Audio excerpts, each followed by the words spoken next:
Ya, kembali lagi di Apa Kabar Indonesia Pagi, pemirsa. 8 tahanan menjadi tersangka kasus pengeroyokan yang mengakibatkan satu tahanan tewas di ruang tahanan Polres Metro Depok. Polisi membantah motif pengeroyokan terkait pembayaran uang kamar. Kasus tewasnya A, tahanan pencabulan terhadap anak kandungnya sendiri, menemui titik terang. 8 tahanan dijadikan tersangka kasus pengeroyokan A yang mengakibatkan A tewas di Rumah Sakit Bayangkara Kelapa II.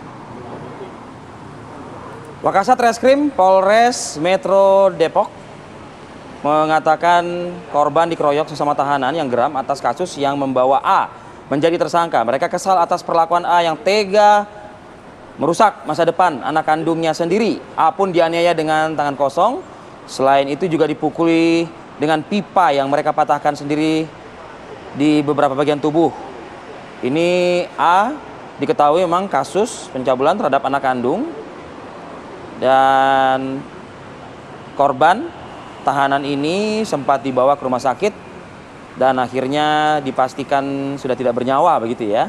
Dan sudah dimakamkan juga oleh pihak polisian dan juga keluarga di Kabupaten Bogor. Nah, terkait dengan peristiwa ini tentu menjadi pertanyaan di masyarakat. Kok bisa tahanan ini tewas karena memang dianiaya juga oleh tahanan lainnya? Proses tahanan ini atau penahanan terhadap pelaku kejahatan adalah proses perbaikan psikologis atau rehabilitasi mental kan begitu kan, dan tempat yang aman seharusnya di rumah tahanan. Nah, tapi kejadian ini berlangsung justru malah di lokasi-lokasi yang tadi kita sampaikan tersebut.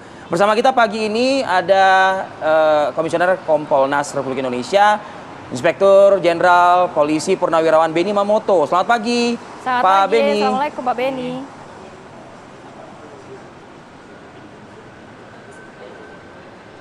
Sehat ya Pak ya. Terima kasih Pak sebelumnya juga sudah bergabung bersama kami. Pak, atas kejadian di Depok ini, apa mungkin tanggapan Kompolnas, Pak?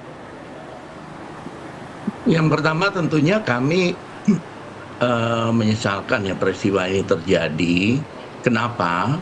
Karena tadi sudah disebut ya bahwa orang yang ditahan maka keselamatan, kesehatannya itu sepenuhnya menjadi tanggung jawab dari kepolisian yang melakukan penahanan. Nah, dalam konteks keamanan ini perlu diantisipasi berbagai macam kemungkinan yang terjadi. Pengalaman kami dan ini sudah menjadi pembelajaran buat teman-teman di kepolisian sejak saya masih dinas dulu, bahwa ketika kasus-kasus tertentu itu ada kerawanan tersendiri. Salah satunya adalah kasus masalah seksual, entah percabulan, perkosaan dan sebagainya. Cenderung tahanan yang lain itu akan menghakimi, akan membalaskan kemarahan kepada yang bersangkutan. Oleh sebab itu seharusnya sudah diseleksi dulu, ini kasusnya apa, ini harus ditempatkan di tempat yang aman. Apakah sendiri, kalau selnya itu tidak ada ekstra untuk sendiri tidak ada, maka bisa ditempatkan dengan tahanan lain yang kemampuan fisiknya mungkin lebih rendah lah daripada si tahanan ini. Jadi ini perlu diantisipasi dari awal. Dan menurut saya dari kalangan kepolisian sudah tahu itu. Kalau kasus-kasus masalah seksual itu menjadi rawan, termasuk di lapas juga sama. Sehingga harusnya ini sudah diantisipasi. Kemudian yang kedua, pertanyaan kami adalah kejadiannya kan hari Sabtu tanggal 8 Juli itu jam 18-an. Penjaga kemana? Itu pertanyaan kami. Penjaga ada di mana? Padahal ada CCTV. Kan penjaga meskipun tidak melihat fisik langsung atau keliling, tetapi bisa memantau dari CCTV ketika terjadi sesuatu di dalam sel. Ini jadi muncul pertanyaan dan ini kami akan klarifikasi dan kami merekomendasikan untuk dilakukan pemeriksaan secara internal terhadap petugas yang saat itu jaga. Apakah mereka sudah melaksanakan tugas sesuai SOP atau tidak?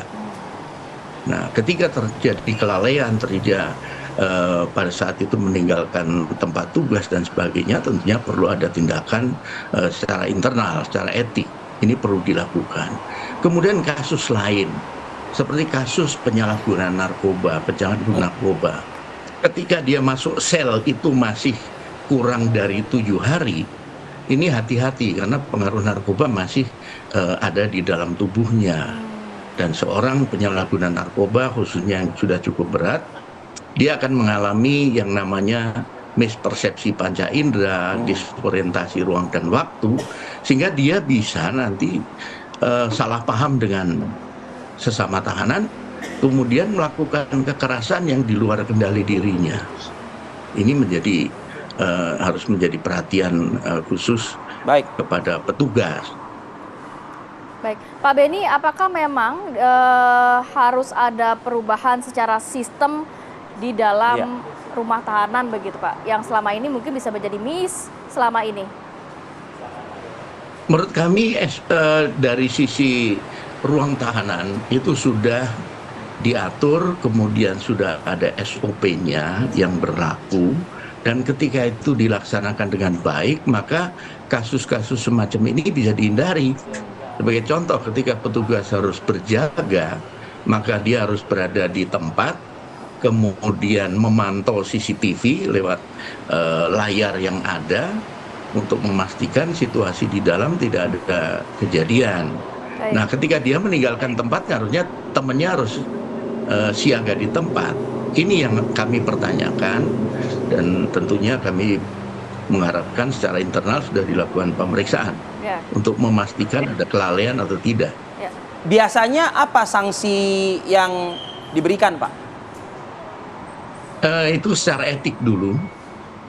Secara etik akan disidang, kemudian ada unsur pidananya atau tidak, baru nanti itu akan ditindaklanjuti. Tetapi setidaknya ini apakah lalai dalam melaksanakan tugas, nah ini yang perlu nanti dilakukan pemeriksaan mendalam oleh internal. Baik. Terima kasih banyak Pak Beni Mamoto, Ketua Harian Kompolnas, sudah berbagi informasi dan waktunya pada pagi hari ini Bapak. Selamat beraktivitas. Sehat selalu Bapak. Sehat selalu. Assalamualaikum.